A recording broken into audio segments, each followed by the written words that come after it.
19 नवंबर 2021 की वो तारीख थी। पूरे देश के सामने नरेंद्र मोदी ने कहा था कि मेरी तपस्या में कुछ कमी रह गई होगी, मैं तीनों कृषि कानून को वापस लेता हूं। लेकिन एक बार फिर से किसान आंदोलन जोर पर है। 2021 में देश के नाम संबोधन में 59 सेकंड का यह अंश प्रधानमंत्री नरेंद्र मोदी के मन में मची उथल पुथल को व्यक्त करने के लिए काफी था। इस छोटे वक्त में पीएम मोदी ने क्षमा, तपस्या, पवित्र हृदय, प्रकाश जैसे सत्य, किसान भाइयों समझ नहीं पाया जैसे शब्दों का प्रयोग किया, जिनमें 3 नए कृषि कानून की वापसी की वेदना को साफ महसूस किया जा सकता था। प्रधानमंत्री नरेंद्र मोदी ने कहा था कि 2014 में उन्हें राष्ट्र सेवा का दायित्व मिला तो उन्होंने सबसे ज्यादा चिंता किसानों की। वो मानो कहना चाह रहे हो कि जिसका सबसे ज्यादा ख्याल रखा उसी ने उन पर भरोसा नहीं किया। एक बार फिर से किसान आंदोलन जोर पकड़ रहा है। दिल्ली संसद को घेरने के लिए किसान कूच कर रहे हैं और अब किसान की मांग क्या है, ये एक बड़ा सवाल है। और क्या पिछली तमाम मांगों को सरकार ने माना या नहीं, ये गौर करने वाली बात है। नमस्कार, बेधड़क खबर देख रहे हैं आप और मैं हूं आपके साथ विक्की सिंह।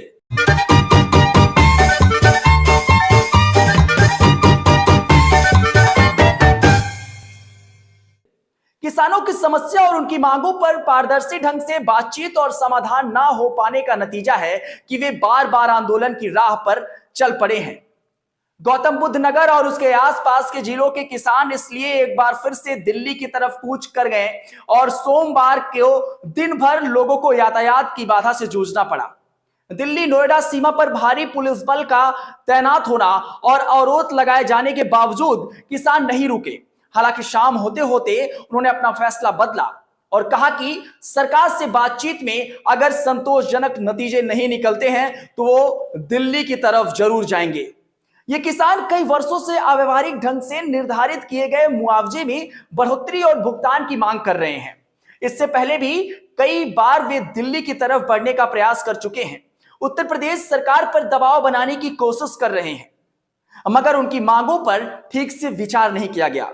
दरअसल अलग अलग सरकारों के समय अलग अलग मुआवजे नीति के तहत नोएडा के किसानों से भी अलग अलग जमीनों के मुआवजे भुगतान किए गए। उनमें बहुत सारे किसानों को उचित मुआवजा नहीं मिल पाया, जिसे लेकर वो आंदोलन कर रहे हैं। विकास परियोजनाओं के लिए ली गई जमीनों के मुआवजे भुगतान में अपारदर्शिता की शिकायत अक्सर मिलती रही है और उनके निपटारे पर गंभीरता नहीं दिखाई जाती, जिसके चलते हजारों किसान लंबे समय से परेशानियों का सामना कर रहे हैं। यूं तो सरकार किसानों की आय बढ़ाने, आपदा के समय उनकी फसलों पर उचित मुआवजा दिलाने, फसल बीमा, किसान कर्ज में सहूलियत, भूमिहीन किसानों के लिए रोजगार, जमीन के मुआवजे का उचित भुगतान आदि के दावे बढ़ चढ़कर करती रही है। मगर हकीकत यही है कि भ्रष्टाचार के कारण किसानों तक वाजिब रकम नहीं पहुंच पाती। दरअसल किसानों की समस्या पर कोई भी सरकार संवेदनशील नजर आती नहीं है।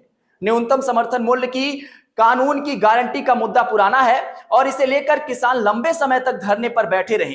प्रधानमंत्री ने उन्हें आश्वासन दिया कि वे इस मामले में शीघ्र निर्णय करेंगे और किसानों ने धरना वापस लिया था, मगर अब तक उस दिशा में कोई खास कदम आगे नहीं बढ़ाया जा सका है और इस वजह से कई बार पंजाब और हरियाणा के किसान दिल्ली कूच को निकल चुके हैं, जिन्हें रोकने के लिए पुलिस को शक्ति प्रदर्शन भी करना पड़ा है। आइए आपको बताते हैं कि किसान इस दौरान 5 सूत्री मांगों को लेकर प्राधिकरण के सामने महापंचायत करने वाले हैं।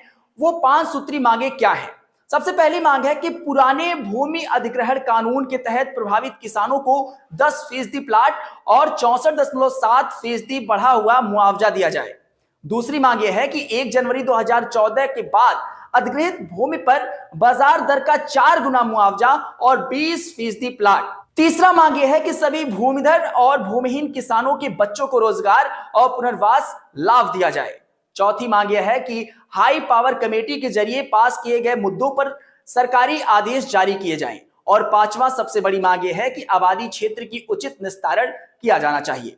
ये 5 सूत्री मांग थी जो किसान इस समय कर रहे हैं और दिल्ली कूच को लेकर वो लगातार मुखर है। वैसे किसानों की मांग को लेकर आप क्या सोचते हैं? अपनी प्रतिक्रिया दीजिएगा। बने रहें बेधड़क खबर के साथ।